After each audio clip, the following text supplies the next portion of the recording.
오늘 본문 1절에 보면 이 변명이라는 단어가 나오는데 원래 제목을 하자면 바울사도의 변명이라 이렇게 제목을 잡아야 되는데, 이 변명이라는 단어가 사실 우리나라 사전에 찾아보니까 이 변명이라는 단어가 어떤 잘못이나 실수에 대해서 이런저런 구실을 대며 까닭을 말한다. 이 변명이란 말이 상당히 부정적인 의미로 기록되어 있더라고요. 그래서 제가 처음에 이 설교 제목을 바울사도의 변명이라고 하지 않고 변호라고 이렇게 처음에는 잡아보았습니다. 그런데 이 변호라는 말, 이 변명이라는 헬라어 단어가 사실은 이 법정에서 자기를 방어하는 데 쓰는 법률 용어입니다. 아폴로기아라는 단어로서 법정에서 자기를 방어하는 단어입니다. 그것도 조금 그렇다 싶어서 제가 이 바울사도의 변명, 변호 그러다가 잘 읽어보면, 본문을 잘 읽어보면 바울사도의 한 편의 설교와 같은 그런 본문입니다. 그리고 그 내용, 설교의 내용은 자기의 일대기를 잘 요약을 해놨어요. 그래서 이건 설교라기보다도 간증이라고 해야 되겠구나 해서 오늘 설교 제목이 바울사도의 간증이라 이렇게 만들어졌습니다. 본문에서 바울사도는 자기를 죽이려고 하는 군중들을 향하여 이렇게 말하면서 시작합니다. 1절에 보니까 부형들아 이렇게 부릅니다. 부형들아, 내가 지금 여러분 앞에서 변명하는 말을 들으라. 부형들아 했는데요, 여기 모인 군중들은 단순한 군중들이 아니라 바울사도를 죽이려고 하는 폭도들입니다. 폭도들에게 바울사도는 이 나쁜 자식들아, 혹은 이 생사람 잡는 사람들아, 이런 호칭을 쓸 수 있었습니다. 그러나 바울사도는 교양과 지성으로 충만한 사람이고 또 믿음이 있는 사람이었기 때문에 극진한 예우를 갖추어서 이 폭도들을 향하여서도 부형들이라는 극존칭을 사용합니다. 일반적으로 싸울 때는 지금 폭도들하고 지금 대립이 되어 있거든요. 일반적으로 평소에는 이렇게 부르는 호칭이 있지 않습니까? 근데 싸울 때는 이 호칭이 바뀌어져 버립니다. 그 싸움 전에는 그냥 선생님, 김 선생님, 이 선생님, 혹은 아저씨, 아줌마, 혹은 교회 안에서는 목사님, 장로님, 집사님 하다가 감정이 격해지면 호칭이 바뀌어져 버려요. 어떻게 바뀌죠? 제가 말씀드릴 수는 없습니다. 이 강단에서. 호칭이 바뀌어져 버립니다. 그러나 바울사도는 폭도들에게도 예의를 갖추어서 부형들이라고 말하는데, 이 부형들이라는 말을 헬라어 원어에 찾아보니까 안드레스 아델포이 카이 파테레스라는 이런 헬라어가 기록되어 있는데, 우리말로 직역하자면 이건 사람들, 형제들, 아버지들 이런 뜻입니다. 영어 표현에도 men, brethren, 또 and fathers 이렇게 번역할 수 있습니다. 이 표현은 당시 관용적인 표현으로 매우 정중한 표현입니다. 요즘 얘기하자면 신사, 숙녀 여러분 이 정도로 표현하면 될 겁니다. 그 다음 바울사도는 대중 앞에서 연설을 히브리 말로 합니다. 그랬더니 군중들이, 폭도들이 막 술렁술렁 하다가 조용해졌습니다. 본문 2절입니다. 그가 히브리 말로 말함을 듣고 더욱 조용한지라 했습니다. 대중 연설은 첫 한마디와 말투가 이 회중들을 압도할 수 있기 때문에 이 서론이 매우 중요합니다. 여기서 말하는 히브리어라는 의미는 당시 이 군중들에게 친숙한 모국어이기 때문에 그들은 이 귀를 기울이고 들었던 것입니다. 이 사실에서 우리는 히브리어를 말하기 전까지만 해도 바울사도는 다른 언어를 사용한 것을 알 수 있습니다. 그렇다면 방금 전까지 바울사도는 어떤 언어를 사용했습니까? 그거는 바로 앞장 21장에 가면 알 수 있는데, 당시 세계 공통어였던 헬라어를 바울사도가 사용했습니다. 사도행전 21장 37절에 보니까 바울을 데리고 영내로 들어가려 할 그때에 바울이 천부장에게 이르되 내가 당신에게 말할 수 있느냐, 이르되 네가 헬라 말을 아느냐 이렇게 물어봅니다. 그래서 천부장과 바울 사도는 이 헬라 말을 할 줄 알아서 헬라 말로 이 대화를 나눕니다. 바울 사도는 당시 이스라엘이 아니라 길리기아 다소에서 출생했습니다. 이 길리기아 다소는 당연히 지금의 터키 남부 지역입니다. 그렇기 때문에 히브리어를 쓰는 모국어가 히브리어가 아니에요. 그래서 당시의 세계 공통어였던 헬라어를 갖다가 모국어처럼 구사할 수 있었습니다. 그리고 어릴 적에 이 이스라엘로 예루살렘으로 유학으로 옵니다. 살러 온 건지 혹은 유학으로 온 건지 어쨌든 예루살렘으로 와서 이 가말리엘 문화생으로 율법을 공부했기 때문에 당연히 히브리어를 할 수 있었습니다. 또 로마인들이 사용하던 라틴어까지 할 수 있었습니다. 그래서 이 최소한 3개국어를 했어요. 바울 사도가. 자기가 원래 태어난 지역이 이 당시 헬라 지역이기 때문에 헬라 말을 할 줄 알았고, 그리고 가말리엘 문화생에서 공부했기 때문에 히브리어를 잘했고, 그 다음에 로마어, 라틴어도 할 수 있었습니다.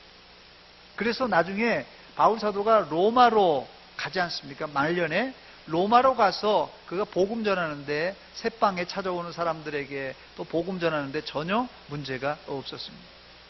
본문을 분석해 보면 바울 사도의 이 변호, 변명, 이것은 아까도 말씀드렸듯이 개인 간증 이야기입니다.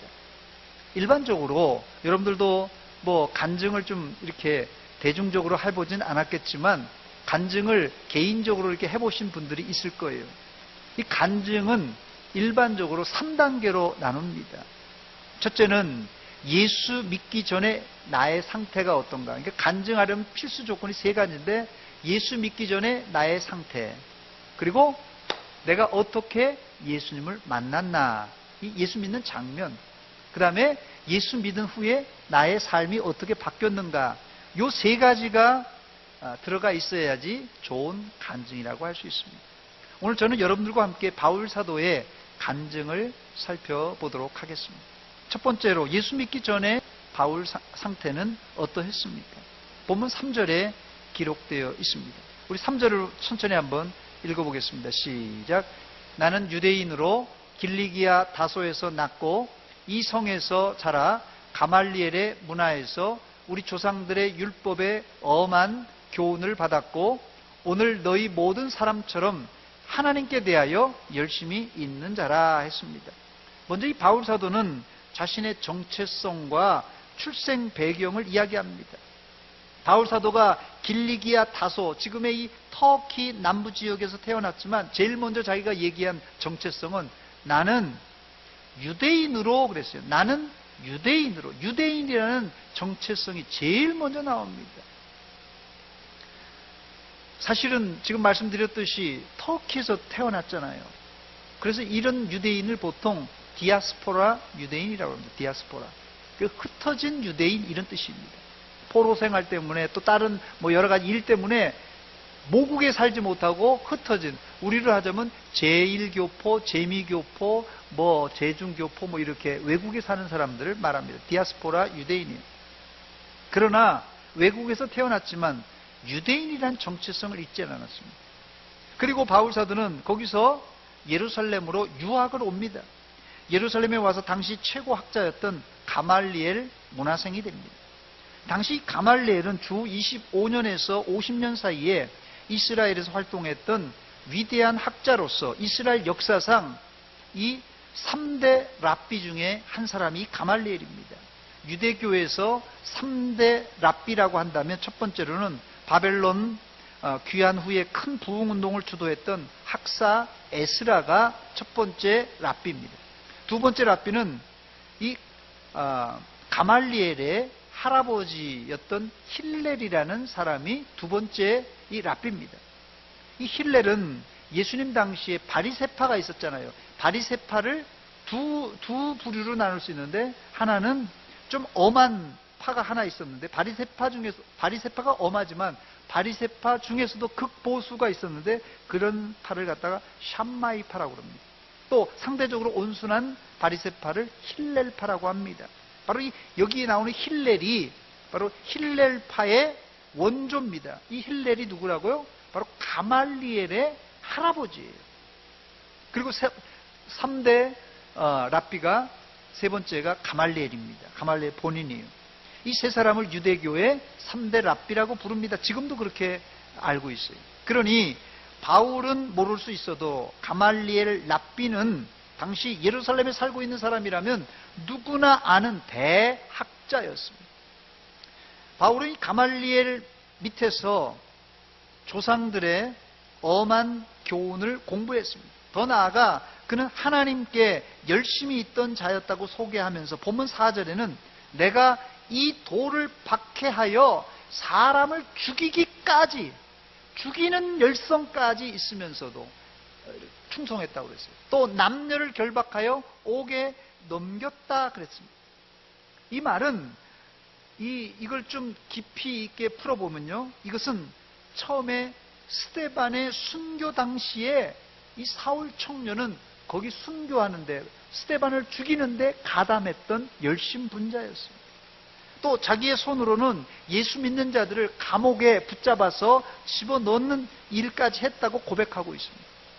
그렇습니다. 간증의 중요한 내용은 내가 어떻게 예수를 믿었는지도 중요하지만 내가 예수 믿기 전에 예수님을 반대했던 적극적인 죄까지도 고백하는 게 바로 간증의 필수 요소입니다. 지난주 제가 대신방을 하면서 어느 권사님, 이 자기가 예수 믿던 그 과정을 얘기하는데 그걸 들어보니까 조카가 자기를 그렇게 전도하려고 애썼다고 합니다. 그 조카에게 말도 못하게 예수 믿는다고 전도할 때 핍박을 많이 했다고 합니다. 그런 간증을 하시더라고요. 또 어떤 분은 자신을 전도하는 사람에게 네가 믿는 예수 믿으면 내 손에 장을 찢어라, 이렇게 얘기해 놓고는 교회에 와서 앉아 있어요. 장을 찢었는지 모르겠어요. 또 어떤 분은 예수 믿기 전에 아내가 이렇게 먼저 예수 믿고 교회 다니자고 하니까 아내를 심하게 핍박해서 심지어는 아내에게 손찌검을 하기도 하고, 또 어떤 분은 아내가 예수 믿는다고 아궁이에다가 그냥 성경책을 집어넣고 태우기도 하고, 뭐 지금이야 뭐 아궁이가 없습니다만 예전에 제가 어릴 적에 그런 거 많이 봤어요. 아궁이에다가 성경책 집어넣고 태우는 사람들 많이 봤어요. 심지어는 제가 얘기 들으니까 우리 서문교회에 교회에 찾아와서 부인은 예수 믿고 아내는 예수 믿는데 남편이 예수 안 믿어서 교회에 찾아와서 행패를 부린 사람이 우리 교회도 있다고 그러더라고요. 전 누군지 모르겠는데 조유소 목사님도 그러시고, 우리 교회 초대교회 때 하여튼 뭐 지금 뭐 권사님이 되셨는지 누구인지 모르겠습니다만은 남편이 예수 안 믿고 막 술 먹고 조유소 목사님 찾아와가지고 그냥 뭐 새벽에 막 이렇게 큰 소리를 냈다는 그런 얘기를 제가 들은 적이 있습니다. 뭐 다른 교회가 아니라 우리 교회에 그런 분이 있는데 지금은 잘 믿는다고 합니다. 여러분들 누군지 알죠? 예. 그런데 이런 분들이 예수 믿고 나니까 자기를 핍박했던 아내와 조카에게 얼마나 미안한지 얼굴을 못 들겠다, 이런 분이 있더라고요. 이런 게 진정한 회개입니다. 회개예요. 하나님은 우리가 모르고 저지른 죄는 어떤 죄든지 용서해 주십니다.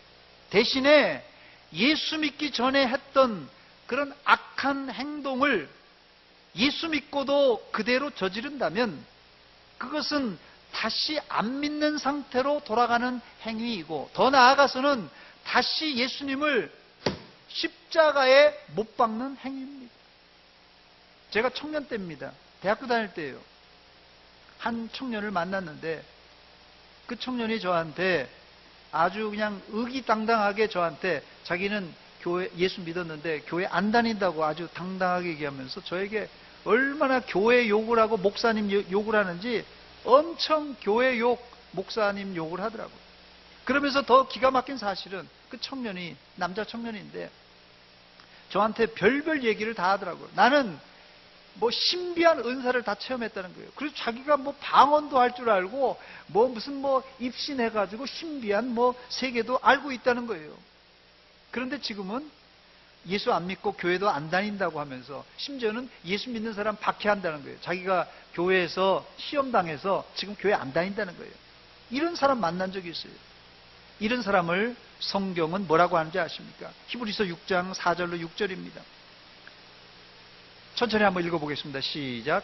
한 번 빛을 받고 하늘의 은사를 맛보고 성령에 참여한 바가 되고 하나님의 선한 말씀과 내세 능력을 맛보고도, 그리고요, 타락한 자들은 다시 새롭게 하여 회개하게 할 수 없나니 이는 그들이 하나님의 아들을 다시 십자가에 못 박아 드러내놓고 욕되게 함이라 그랬어요. 베드로 사도는 그런 사람을 개와 돼지로 비유합니다. 베드로후서 2장 2절입니다. 참된 속담에 이르기를 개가 그 토하였던 것에 돌아가고 돼지가 씻었다가 더러운 구덩이에 보러 누웠다는 말이 그들에게 응하였도다. 사랑하는 여러분, 여러분들이 믿는 이 예수님을 배반하거나 뒤돌아서지 마시기 바랍니다. 주님 뜻대로 살기로 했네.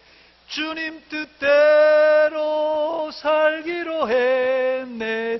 주님 뜻대로 살기로 했네. 뒤돌아서지 않겠네. 할렐루야! 여러분, 어떤 환난과 비바람이 불어올지라도 뒤돌아서지 마시기 바랍니다. 제가 왜 이런 말씀을 드리느냐 하면, 이제 시대가 악하여져서 점점점 교회 안에도 배교자들이 늘어날 때입니다. 정신 차려야 됩니다. 깨어 기도하시기 바랍니다. 원수 마귀는 삼킬자를 찾아 두루 다니고 있는 이때입니다. 베드로전서 5장 8절 우리 함께 읽겠습니다. 시작. 근신하라, 깨어라. 너희 대적 마귀가 우는 사자같이 두루 다니며 삼킬자를 찾나니. 아멘. 바울 사도는 전에 예수님을 믿는 자들을 향하여서 핍박하고 하는 핍박자였고 포행자요 박해자였지만은 이제 주님을 위해서 생명을 바쳐 일하게 되었는데, 바로 그 계기가 무엇입니까? 예수님을 만났기 때문에 그래요. 예수님. 두 번째, 바울 사도는 평생 죽을 때까지 잊을 수 없는 예수님을 어떻게 만나게 됩니까? 예수님 만나는 장면을 지금 소개하고 있습니다. 유대교의 열심당원이었던 사울 청년은 본문 5절에 보니까 대제사장과 서기관 장로들이 써준 공문을 가지고 멀리 이웃나라 다마스커스까지 예수 믿는 사람들을 찾아 결박해서 예루살렘으로 끌어오려고 지금 가는 중이에요. 가다가 어떤 일이 발생했습니까? 본문 6절입니다. 가는 중 다메섹에 가까이 갔을 때 오정쯤 되어 호련히 하늘로부터 큰 빛이 나를 둘러 비치네 그랬어요. 제가 한번 구글 지도를 한번 찾아봤어요. 예루살렘에서 지금 다마스커스, 다메섹까지 도보로 가면은 얼마나 걸릴까? 예루살렘에서 다메섹까지 약 구글 지도를 이용해서 찾아보니까 284km고요. 걸어서 가면 꼬박 잠도 안 자고 59시간이 걸린단 말이에요. 거의 60시간이 걸린다고요. 안 자고 사실 사람이 59시간 못 갑니다. 뭐 하루에 24시간인데 이게 뭐 거의 3일 동안 안 자고 걸어가야 되는데 못 갑니다. 보통 이 스페인 산티아고 그 순례자길 갔다 오신 분들 얘기 들으니까 이게 프랑스에서 이 스페인 끝에까지 가는 데가 800km랍니다. 800km. 그게 순례자의 길이에요. 성인이 보통 이 800km를 자고 가고 계속 뭐 자고 가고 해서 한 달 걸린답니다. 잘 가야지. 늦게 가는 사람은 뭐 한 달 보름도 걸리는데 빨리 가는 사람은 기준입니다. 빨리 가면 800km를 이게 보통 한 달 걸린다고 합니다. 그러니 사울이 아무리 빨리 예루살렘에서 다메섹까지 걸어갔더라도 284km를 좋기 열흘은 걸렸을 것이에요. 최소한 보름이 걸렸지 않았을까 생각이 됩니다. 예전에 우리나라 그냥 그 부산에서 그 과거보로 개나리 보찜에다가 집신도 몇 개 다 낡을까봐 집신도 몇 개 하고 개나리 보찜 들고 문경세제 건너가지고 저기 이렇게 한양까지 가는 게 아마 뭐 보름 이상, 뭐 한 달도 걸리고 아마 천천히 가면 그랬을 것 같아요. 한번 지도를 한번 보여주시기 바랍니다. 지도 아까 보여줬나요? 예. 저게 지금 예루살렘에서 다마섹까지 가는 요게 그 구글 지도에 나온 그 사진입니다. 예, 됐습니다. 아마도 바울 사도가 주님을 만난 시점이 예루살렘을 떠나서 다메섹 성에 거의 도착할 때 정오가 아니었을까 추측해 봅니다. 갑자기 환한 빛이 비치더니 바울 사도가 그 빛에 눈이 멀어서 쓰러집니다.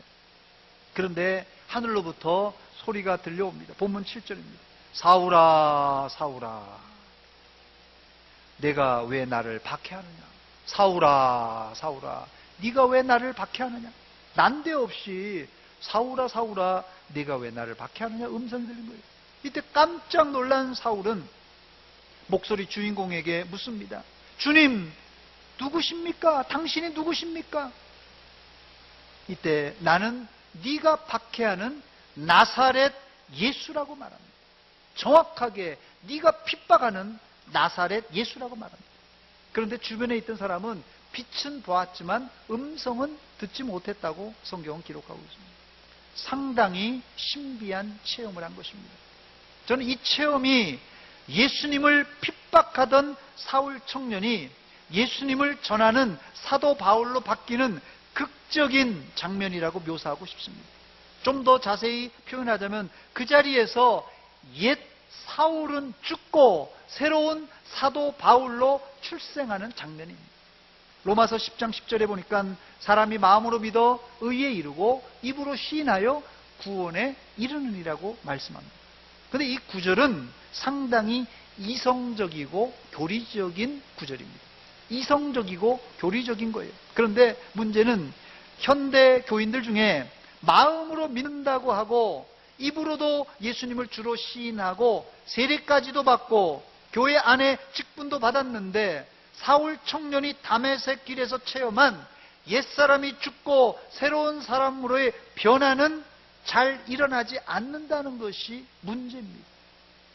예수 믿는다고 하는데 말이나 행동은 과거 옛사람의 말과 행동을 그대로 한다면 뭐 그런 사람은 천국 가봐야 알겠지만 좀 수상한 사람입니다. 물론 바울 사도 같은 회심의 사건은 일반적인 것으로 표준화시킬 수는 없습니다. 특별한 케이스예요.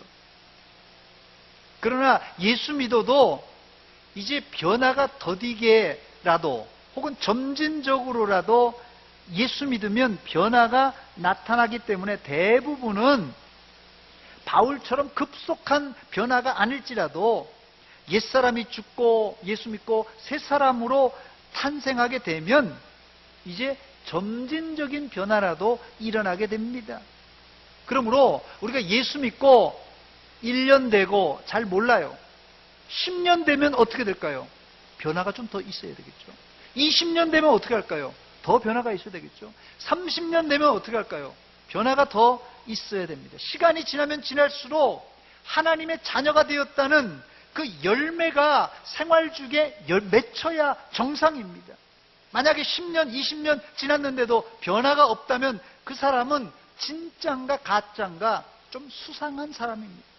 그래서 예수님도 마태복음 7장 20절에 이러므로 그들의 열매로 그들을 알리라 이렇게 말했던 것입니다.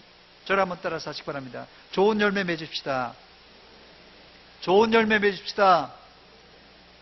우리가 예수 믿는다면 반드시 시간이 지나면 뭐 당장은 금방 열매가 못 맺을 수도 있어요. 그러나 이제 1년, 2년, 5년, 10년 지나면 20년 지나면 30년 지나면 당연히 이런 열매가 맺어야 당연한 것입니다. 여러분들이 예수님을 만났다면 그 만난 증거를 생활 속에서 열매를 맺으시기 바랍니다. 마지막 세 번째로 바울 사도가 예수님을 만난 이후에 어떻게 변했습니까? 이것이 바울 사도의 간증의 크라이막스라 저는 생각이 돼요. 크라이막스예요. 본문 10절입니다. 내가 이르되 주님 무엇을 하리이까? 주께서 이르시되 일어나 다메섹으로 들어가라. 내가 해야 할 모든 것을 거기서 누가 이르리라 하시거늘 했어요. 사울 청년이 예수님을 만나고 물었던 첫 질문이 무엇입니까? 주님, 내가 무엇을 하리이까? 주님, 내가 무엇을 하리이까? 이제까지 사울은 자기가 믿는 종교적인 신념, 종교적인 교리, 그리고 율법에 의해서 움직였던 아주 강성 유대교 열심당원이었어요. 그러니까 사울을 움직였던 것은 종교적인 신념과 교리와 율법이었어요. 그래서 그는 그 열심으로 대제사장의 공문을 가지고 이웃나라 다메섹까지도 가서라도 예수 믿는 사람을 잡아오려고 했던 것입니다. 그런데 이제는 자신이 핍박하던 예수님을 만나고 나서 예수님께 주님, 내가 무엇을 하리이까 질문하고 있습니다. 여러분, 예수님을 믿는다는 것이 뭡니까, 여러분? 예수님을 믿는다는 게 뭡니까? 예수님을 믿는다는 것은 다른 말로 예수님을 따른다, 예수님의 말씀을 순종한다, 이런 뜻입니다. 예수님을 믿는다는 게 무슨 뜻이라고요? 예수님을 따른다, 예수님의 말씀에 순종한다, 그런 뜻이에요. 이게 예수 믿는다는 뜻이에요.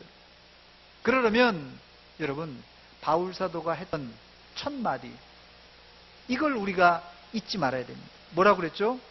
예수님, 주님, 어떻게 할까요? 저를 한번 따라서 하시기 바랍니다. 예수님, 어떻게 할까요? 우리가 날마다 예수님에게 물어봐야 됩니다. 예수님, 어떻게 할까요? 이거는 예수님, 어떻게 할까요? 저거는 예수님, 어떻게 할까요? 날마다 우리가 이 질문을 놓쳐서는 안 됩니다. 예배당에 나와서 설교를 듣고 기도하고 집에 가서도 성경을 읽고 기도하는 이유가 바로 하나님께 우리가 묻는 작업이에요. 묻는 작업이에요. 말씀을 들으면서도 그냥 막 듣는 게 아니라 하나님의 말씀이 들리잖아요. 그러면서 묻는 거예요. 하나님, 이 말씀을 듣고 내가 무엇을 하리이까? 기도하면서도 내 감동이 있잖아요. 기도하면서도 하나님, 내가 어찌하오리이까? 하나님께 자꾸 물어보세요. 사람은 누구에게나, 사람 누구나 마찬가지예요. 자기의 뜻, 자기의 생각, 자기의 의지가 있습니다. 누구나 다 있어요. 어린 애들도 있잖아요. 그래서 어린 애들, 요놈 고집이 좀 세구만, 그러잖아요. 이 조그만 애들도 고집이 있고 자기 뜻대로 하려고 그래요.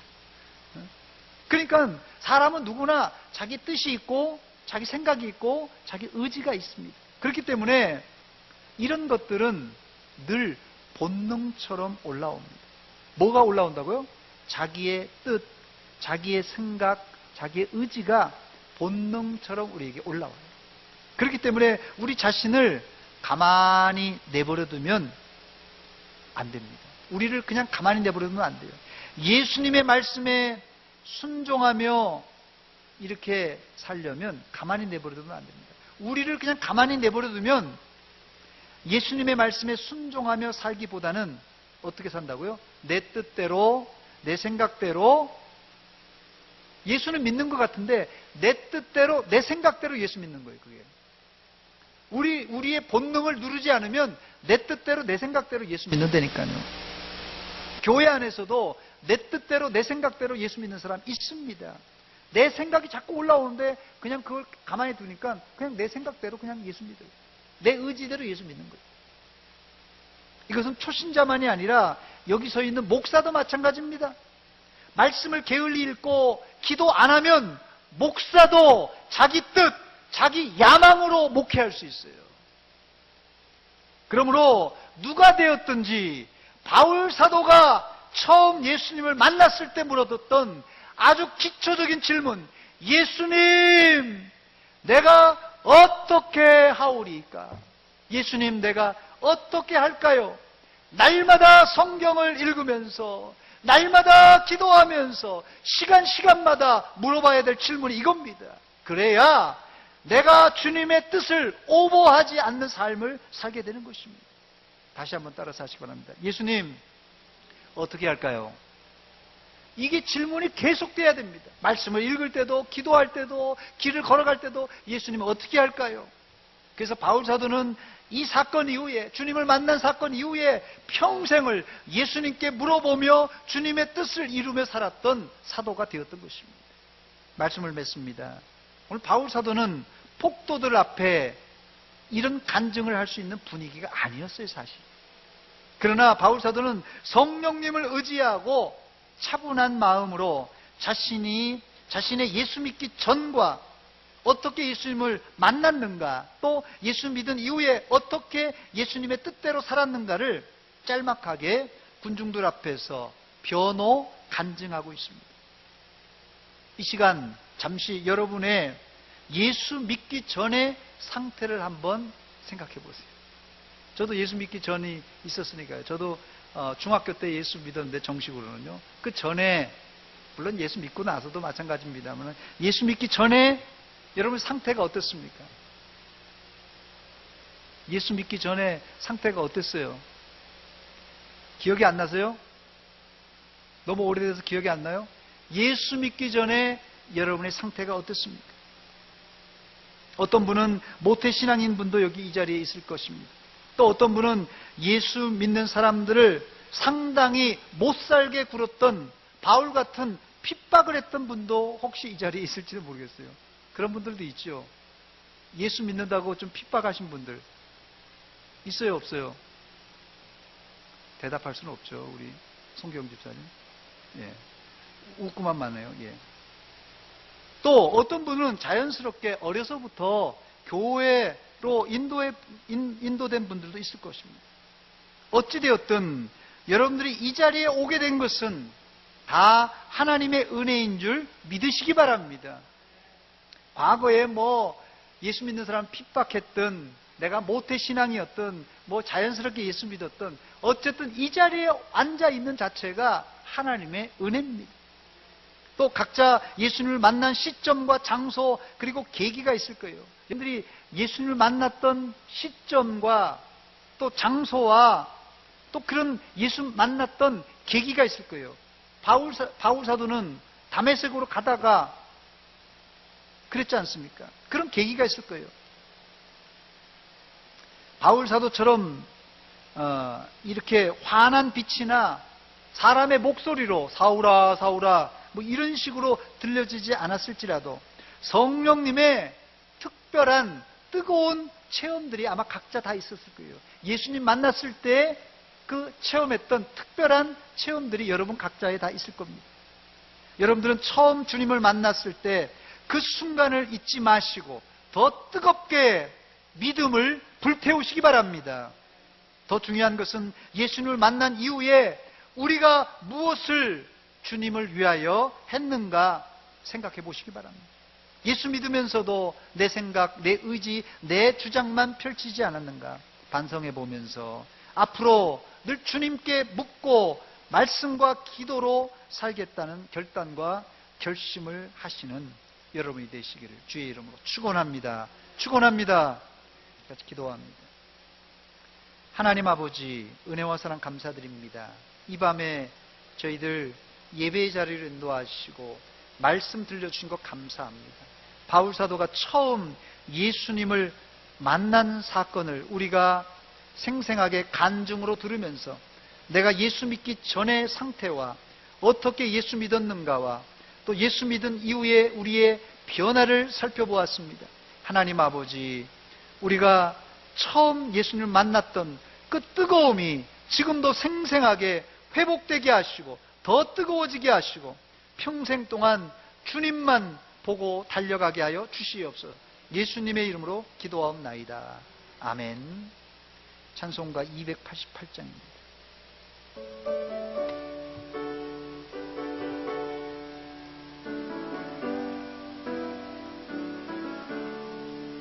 예수를 나의 구주 삼고 성령과 피로써 거듭나니 이 세상에서 내 영혼이 하늘의 영광 누리도다.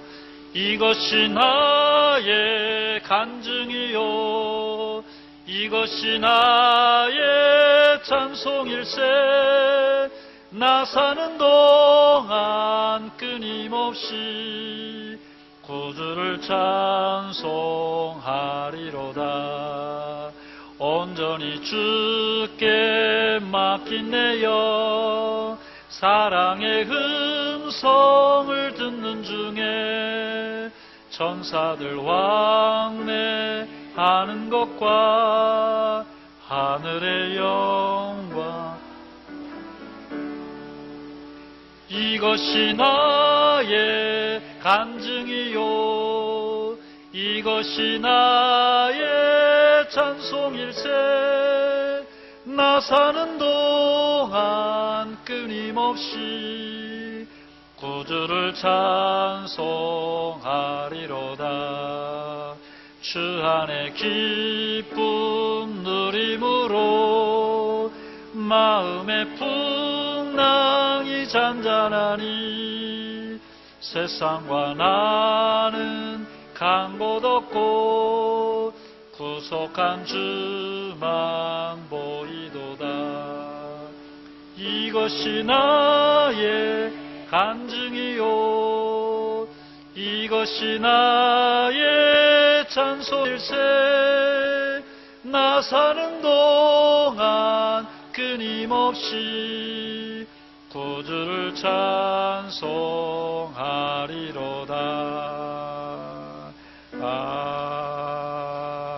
아멘. 사랑교구 동산 1구역 특송이 있겠습니다.